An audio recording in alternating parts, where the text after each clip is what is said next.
Hello दोस्तों, welcome to my YouTube channel learn with Abhishek में आपका स्वागत है। आज हम ब्रिज कोर्स 2026-27 वाली कक्षा 9 गणित विद्यार्थी कार्य पुस्तिका को सॉल्व करने वाले हैं। तो चलिए आइए बढ़ते हैं। 1.12 से हम शुरुआत करते हैं।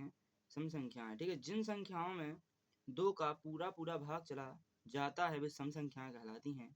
जैसे यहाँ पर उदाहरण है, 8 संख्या को अपन यदि 2 से काटें तो ये 4 बार में पूरी तरह कट जाती है, इसलिए जो 8 संख्या है वो सम संख्या हो जाएगी।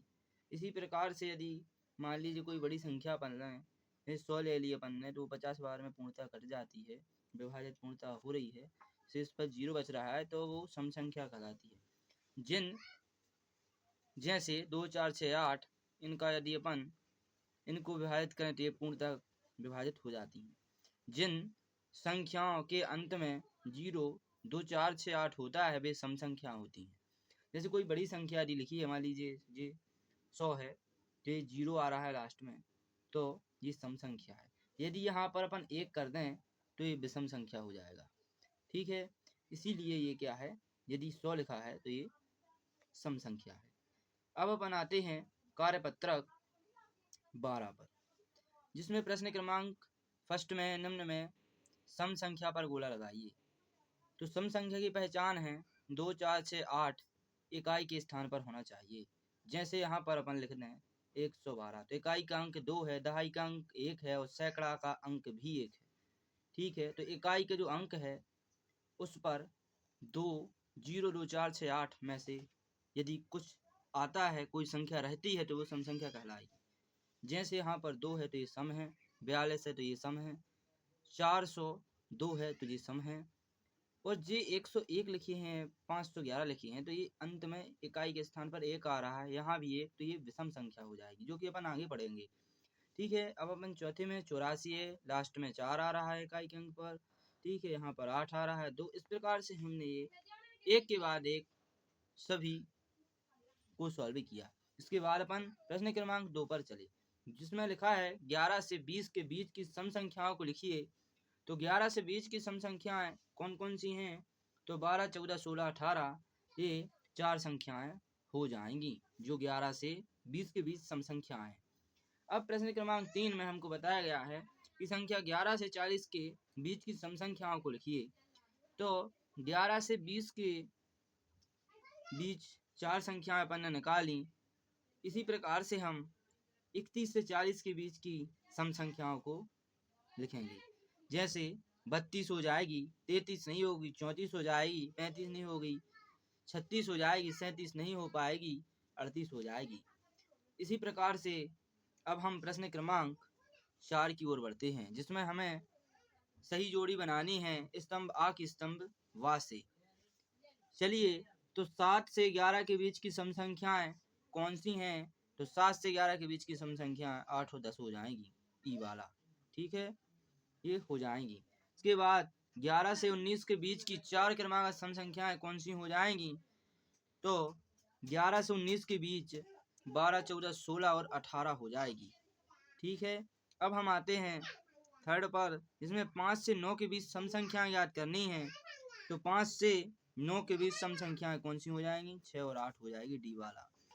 अब हम चौथे वाले को सॉल्व करेंगे। वह संख्या जो 2 से पूरी तरह विभाजित हो जाए क्या कहलाती है? वो सम संख्या कहलाती है, जो कि हमें बी में दी गई है, ठीक है। इसे हम बी भर देंगे।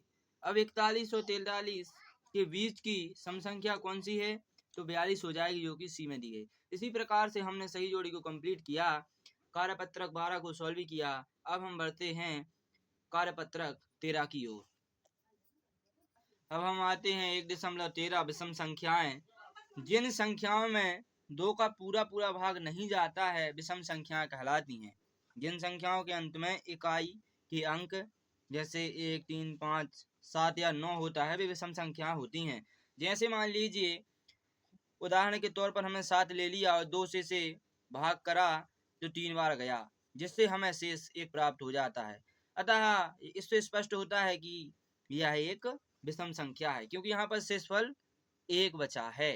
यदि यहाँ पर 0 शेषफल बचता तो वह सम संख्या हो जाती। इसीलिए यदि हमें विषम संख्या की पहचान करनी है तो इकाई के अंक पर अपन 1, 3, 5, 7, 9 जैसे अंक अपन देख सकते हैं। जैसे विषम संख्या कौन कौन सी हैं, तो यहाँ पर उदाहरण तौर पर दिए गया है कि 1, 3, 5, 7, 9, 11, 13, 15, 17, 19 और 21। इसी प्रकार से अपन आगे बढ़ते जाएंगे। अब हम कार्यपत्रक 13 को देखते हैं, जिसका प्रश्न नंबर 1 है कि निम्न में विषम संख्या पर गोला बनाइए। तो हमें जो विषम संख्याएं हैं उस पर हमें क्या बनाना है, गोला बनाना है। तो पहला क्वेश्चन में है 15 और 11 हैं जो विषम संख्याएं हैं, 15 और 21 विषम संख्याएं हैं, तो इस पर अपन ने गोला करा। इसी प्रकार से 71 और 5 विषम संख्याएं हैं, इस पर हमने गोला लगाया। उसी प्रकार से अपन ने 101 पर गोला लगाया, 35, 75, 715 पर गोला लगाया और 1, 3, 19, 21, 15, 917 और 761 पर अपन ने गोला लगाया, क्योंकि इसके इकाई अंक है जो वो 1, 3, 5, 7, 9 में से है। ठीक है, तो यह स्पष्ट होता है कि ये विषम संख्या है। अब प्रश्न क्रमांक दूसरे में हमें देखना है कि 21 से 40 के बीच की विषम संख्याओं को लिखिए। किसके बीच? 21 और 40 के बीच हमें विषम संख्याओं को लिखना है। कौन कौन सी विषम संख्या है ये बताना है। तो देखिए 23 हो जाएगी, 25, 27, 29, 31, 33, 35, 37, 39। ठीक है, ये विषम संख्याएं हो जाएंगी। अब हम आते हैं प्रश्न क्रमांक 3 की ओर, जिसमें हमें बताना है कि 61 से 70 के बीच की विषम संख्याओं को लिखिए। तो 61 से 70 के बीच में कौन कौन सी विषम संख्या है हमें ये बताना है। तो 63 हो जाएगी, 65 हो जाएगी, 67 और 69। ये 4 विषम संख्याएं 61 से 70 के बीच हो जाएंगी। अब हम आते हैं प्रश्न क्रमांक 4 पर, रिक्त स्थान की पूर्ति कीजिए। 62 व 64 के बीच की विषम संख्याएं कौन सी हो जाएगी? भाई 63 हो जाएगी, क्योंकि यदि अपन 63 को 2 से विभाजित करें तो 2, 3, 6, 3 बार जाएगा, यहाँ पर 0 बच जाएगा और यहाँ पर आ जाएगा 3, एक बार जाएगा, 2, 1। ठीक है, तो 31 बार जाएगा और शेष अपना 1 बच रहा है। तो ये शेष जो 1 बच रहा है यही विषम संख्या की एक विशेषता होती है। यही हमें सिद्ध कराती है कि यह एक विषम संख्या है। 63 है जो विषम संख्या है। ठीक है, अब हम आगे बढ़ते हैं।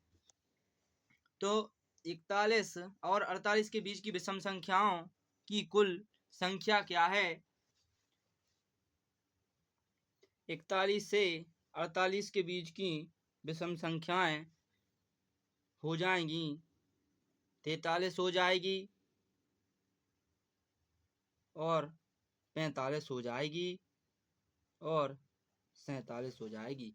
तो 43, 45 और 47 ये 3 संख्याएं हो जाएंगी। तो यहाँ पर अपन 3 भर देंगे। अब आगे बढ़ते हैं। तीसरे में हमें दिया गया है कि 62 से 68 के बीच की विषम संख्याएं कौन कौन सी होगी। तो चलिए आइए देखते हैं। चलिए, तो 62 से 68 के बीच विषम संख्याएं हो जाएंगी 63 हो जाएगी, 65 हो जाएगी और 67 हो जाएगी। 63, 65 और 67, 62 और 68 के बीच की विषम संख्याएं हैं। तो लिख देंगे हम, यहाँ पर 3 संख्याएं हो जाएंगी। इसी प्रकार से 112 और 118 के बीच की विषम संख्याओं की कुल संख्या क्या होगी। चलिए आइए देखते हैं। 1.14 अभाज्य संख्याएं क्या हैं, इनके बारे में समझते हैं। वे संख्याएं जिनमें एक और स्वयं के अलावा किसी भी अन्य संख्या का भाग नहीं जाता है अभाज्य संख्याएं कहलाती हैं। वे संख्याएं जिनमें एक और स्वयं के अलावा, जैसे यहाँ पर बताया गया है कि एक और स्वयं, मान लीजिए जैसे 2 है, अब 2 में 1 का भाग जा सकता है और 2 का स्वयं का भाग जा सकता है। इसके अलावा कोई भी संख्या का भाग नहीं जा सकता है इस 2 में। तो ये क्या हो गई? अभाज्य संख्या हो गई। इसी प्रकार से जो 5 है, ये हो गई, 3 है ये हो गई। इसी प्रकार से और बहुत सारी हैं। तो जैसे 5 है तो मान लीजिए इसमें 1 का भाग जा सकता है और इसका स्वयं का भाग जा सकता है। इसके अलावा ऐसी कोई भी संख्या नहीं है जो इसे काट सके। तो चलिए वो अभाज्य संख्या कहलाती हैं जो एक और स्वयं के अलावा किसी भी अन्य संख्या के भाग नहीं जाता है। जैसे 2, 3, 5, 7, 11, 13, 17 और 19। ठीक है, और भी आगे हैं तो इसी प्रकार से हो जाएंगी।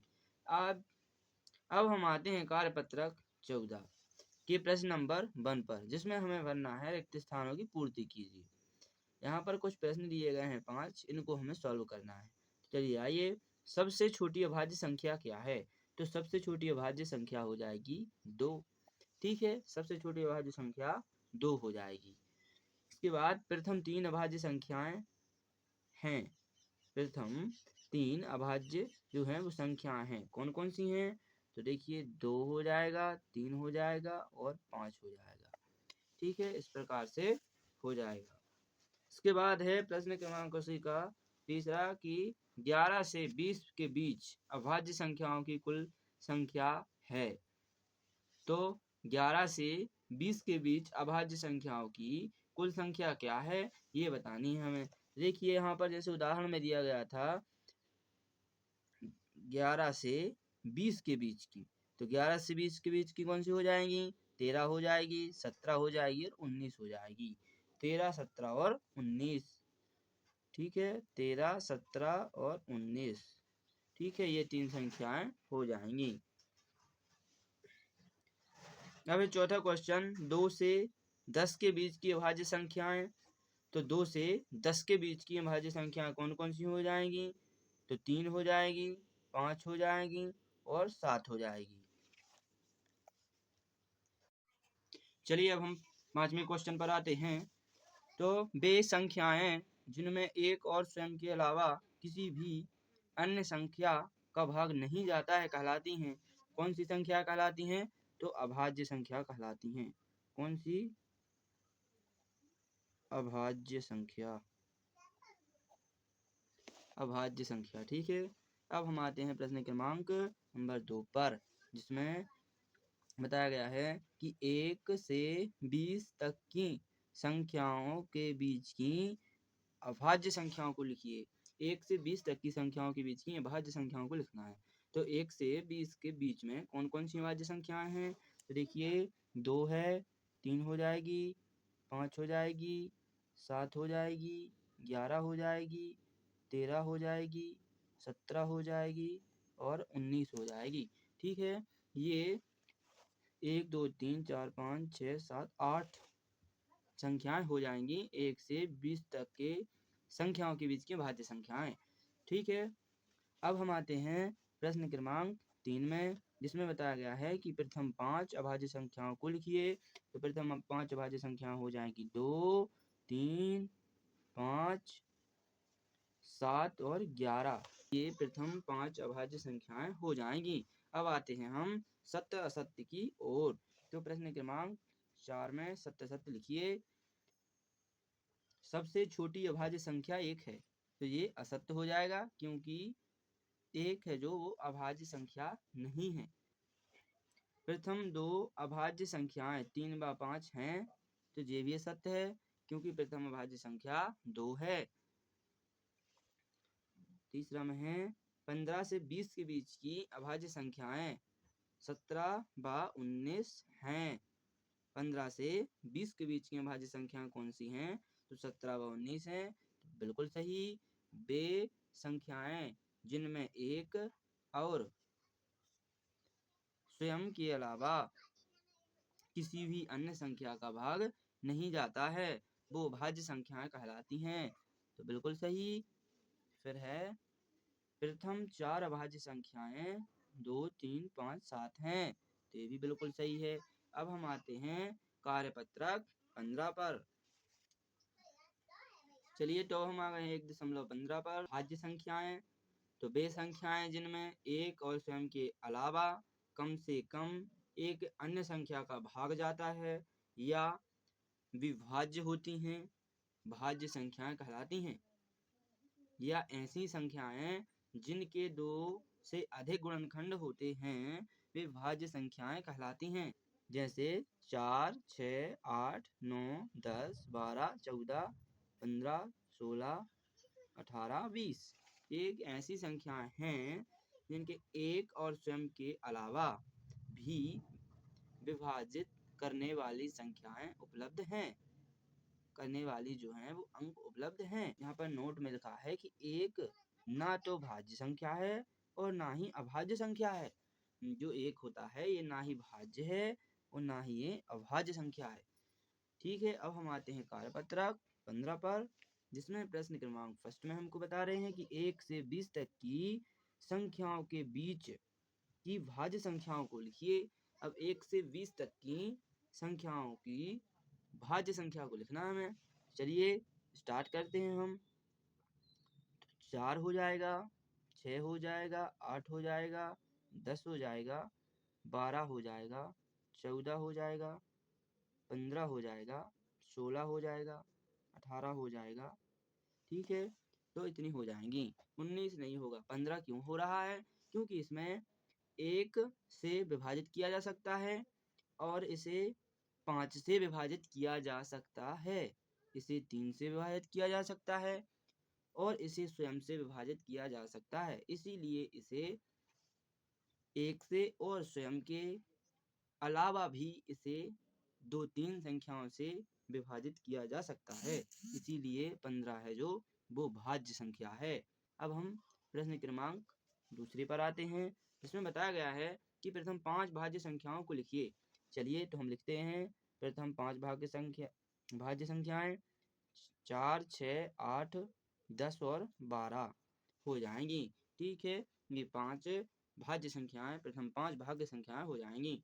अब आते हैं हम प्रश्न क्रमांक तीसरा की ओर, जिसमें हमें सही जोड़ी बनानी है। सही जोड़ी, इसमें स्तंभ आ है और स्तंभ बा है। अब स्तंभ आ का मिलान हमें स्तंभ बा से करना है। प्रथम 3 भाज्य संख्याएं कौन कौन सी हैं? तो प्रथम 3 भाज्य संख्याएं 4 से 8 हो जाएंगी ई वाला, तो यहाँ पर हमने ई भर दिया। सबसे छोटी भाज्य संख्या कौन सी है? तो 4 हो जाएगी डी में। ठीक है, ये 4 वाली हो जाएगी, ये हो गई। अब है 5 से 10 के बीच की भाज्य संख्याएं कौन कौन सी हैं? तो 6, 8 और 9 हो जाएंगी। ठीक है, यहाँ पर आ जाएगा वी। 9 क्यों हो रही है? क्योंकि इसे स्वयं से और एक के अलावा भी विभाजित किया जा सकता है। अब हम आते हैं चौथे पर कि 10 से 15 के बीच की भाज्य संख्याएं, 10 से 15 के बीच की हैं जो भाज्य संख्याएं कौन कौन सी हैं? तो 12 और 14 हो जाएगा। ठीक है, 12 और 14 जो कि ए में हैं। अब ऐसी संख्याएं जिनके 2 से अधिक गुणनखंड होते हैं, ऐसी संख्याएं जिनके 2 से अधिक है जो गुणनखंड होते हैं, तो ऐसी कौन सी संख्याएं हैं? तो ऐसी हैं भाज्य संख्याएं। चलिए अब हम बढ़ते हैं प्रश्न क्रमांक 4 की ओर, जिसमें हमें सत्य और असत्य को फिल करना है। अब ऐसी संख्याएं जिनके 2 से अधिक गुणनखंड होते हैं वो भाज्य संख्याएं कहलाती हैं। तो बिल्कुल सत्य। एक ना तो भाज्य संख्या है और ना ही अभाज्य संख्या है, बिल्कुल सही। अब सबसे छोटी भाज्य संख्या क्या है? 2 है, नहीं, तो ये असत्य हो जाएगा। अब 4 अभाज्य संख्या है। 4 क्या है? अभाज्य संख्या है, नहीं, एक भाज्य संख्या है। 2 सबसे छोटी अभाज्य संख्या है, बिल्कुल सत्य। जो 2 है वो सबसे छोटी अभाज्य संख्या है। चलिए आइए, तो अब हम प्रश्न क्रमांक 4 को सॉल्व कर चुके हैं।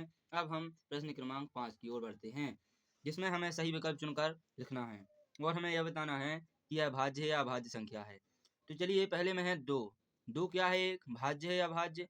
तो भाई साहब एक अभाज्य संख्या है। कौन सी है? अभाज्य संख्या हो जाएगी। ठीक है, 9 है, ये कौन सी संख्या है? 9 भाज्य संख्या हो जाएगी। 7 कौन सी संख्या है जी? 7 है जो अपनी वो है कौन सी?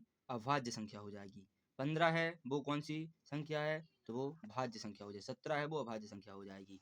क्योंकि जो 2 है वो अभाज्य संख्या इसलिए है क्योंकि इसमें एक और स्वयं के अलावा किसी से विभाजित नहीं किया जा सकता है। जैसे 9 है तो ये भाज्य संख्या इसलिए है क्योंकि एक और स्वयं के अलावा इसे हम 3 से भाज्य कर सकते हैं, भाग कर सकते हैं, तो ये इसलिए ये भाज्य संख्या हो जाएगी। अब यहाँ पर 7 है तो 7 अभाज्य संख्या क्यों है? 7 अभाज्य संख्या इसलिए है क्योंकि इसे एक और स्वयं के अलावा किसी से विभाजित नहीं किया जा सकता है। इसी प्रकार 15 हो जाएगी कि जो भाज्य संख्या इसलिए है क्योंकि इसे हम एक और स्वयं के अलावा भी काट सकते हैं, इसे हम विभाजित कर सकते हैं। 17 है जो वो भाज्य इसलिए है क्योंकि इसे हम स्वयं और एक के अलावा किसी से विभाजित नहीं कर सकते हैं। चलिए, तो हमने अध्याय 1 कंप्लीट कर लिया है। अब हम नेक्स्ट वीडियो में अध्याय 2 स्टार्ट करेंगे। तो चलिए, अब मैं आशा करता हूँ आपको मेरे ये फर्स्ट अध्याय पढ़ाने का तरीका पसंद आया होगा। यदि आपको पसंद आया है तो आप मेरे इस वीडियो को लाइक एंड मेरे चैनल को सब्सक्राइब जरूर करें। Thank you guys.